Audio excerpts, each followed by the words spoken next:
Hello दोस्तों, मैं आपका दोस्त मनोज कुमार तिवारी। अभी अभी आप लोगों का 28 जनवरी शिफ्ट 2 का पेपर समाप्त हुआ जेई का। तो सबसे पहले हम इस वीडियो में पेपर एनालिसिस करेंगे कि पेपर कैसा था।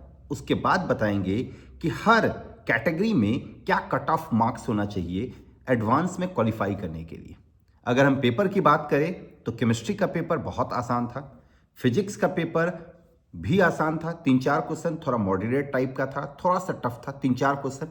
मैथ्स का पेपर भी आसान था। हाँ, मैथ्स में भी 3-4 क्वेश्चन थोड़ा सा कंसेप्चुअल था, जिसके लिए स्टूडेंट को थोड़ा नॉलेज की जरूरत था। और बाकी जितना भी क्वेश्चंस आया था, क्वेश्चंस आसान आया था, जिसको स्टूडेंट बहुत आसानी से कर सकते हैं। मतलब इस पेपर में ऐसा पेपर था कि अगर आप अच्छे से स्कूल लेवल भी तैयार किए हैं, अगर आप अच्छे से स्कूल एग्जामिनेशन के लिए केवल तैयार किए, बोर्ड एग्जामिनेशन के लिए तैयार किए हैं, और जो लोग क्लास 11th में स्कूल में अच्छा परफॉर्म किए हैं, वो लोग भी इसमें अच्छा मार्क्स ला सकते हैं। ऐसा पेपर तैयार किया गया था। मतलब केमिस्ट्री कंप्लीट एनसीईआरटी से पूछा गया था। एनसीईआरटी से तो बाहर केमिस्ट्री एक भी क्वेश्चन नहीं पूछा गया ऑलमोस्ट। मतलब इक्का दुक्का इधर उधर हो तो हो, लेकिन ऑलमोस्ट एनसीईआरटी से ही क्वेश्चन पूछा गया था। फिजिक्स में भी जो क्वेश्चन पूछा गया था वो बहुत आसान आसान क्वेश्चन था। एक दो क्वेश्चन को छोड़ दिया जाए, बाकी क्वेश्चन मतलब कुछ क्वेश्चंस तो वन लाइनर क्वेश्चन था, जो कि स्टूडेंट अगर अच्छे से ढंग से थ्योरी पढ़ के गए हैं तो थ्योरी के बेसिस पे आराम से उस टाइप के क्वेश्चन को कर सकते हैं। मैथ्स के पेपर का भी आसान था। अलजेब्रा से जो भी क्वेश्चन आया था वो आसान क्वेश्चन आया था। अलजेब्रा से कोई भी टफ क्वेश्चन नहीं आया था, कोई भी टफ क्वेश्चन नहीं आया था। अगर ढंग से स्टूडेंट पढ़े हैं तो आसानी से अलजेब्रा वाले सेक्शन को कर सकते हैं। कैलकुलस का जो डिफरेंशियल कैलकुलस का सवाल था वो थोड़ा सा, मतलब डिफरेंशियल कैलकुलस और थोड़ा इंटीग्रल कैलकुलस का जो सवाल था वो थोड़ा इधर उधर था, जिसको स्टूडेंट अगर ढंग से बनाए होंगे तभी कर पाएंगे। लेकिन अगर जो बस ऐसे ही सरफेस सरफेस देखे होंगे तो उनको थोड़ा परेशानी आ सकता है। 3D वेक्टर एज यूजुअल आसान क्वेश्चन पूछा गया था। 3D वेक्टर से तो हर एक शिफ्ट में आसान क्वेश्चन पूछा गया है। इस शिफ्ट में भी आसान क्वेश्चन पूछा गया है, जो बहुत आसानी से किया जा सकता था। लेकिन मैथ्स के पेपर के साथ वही था कि कुछ एक प्रॉब्लम था, और लेंदी प्रॉब्लम होने की वजह से ये पेपर लेंदी हो गया। तो फिजिक्स, केमिस्ट्री और मैथ्स, सबसे आसान केमिस्ट्री आया था, फिर फिजिक्स एंड देन मैथ्स।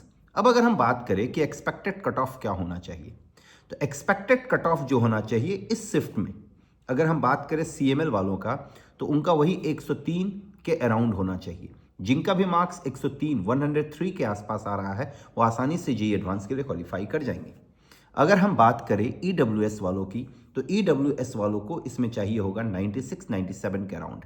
जो लोग 96 और 97 के अराउंड ला रहे हैं वो आसानी से जेईई एडवांस के लिए क्वालिफाई कर जाएंगे। ओबीसी वालों को मार्क्स चाहिए होगा 92 93 के अराउंड। मतलब अराउंड आप 92 मान सकते हैं। यस, 92 या 90, 92 और 90 के बीच सेफ जोन होगा। 90 और 92 के बीच अगर ओबीसी वाले मार्क्स ला रहे हैं तो वो जेईई एडवांस के लिए क्वालिफाई कर जाएंगे। एससी वालों को 65 और एसटी वालों को 57 58 मार्क्स चाहिए इस पेपर में जेईई एडवांस में क्वालिफाई करने के लिए। पेपर बहुत आसान आ रहा है। अब तो सारा शिफ्ट का ऑलमोस्ट हो चुका है।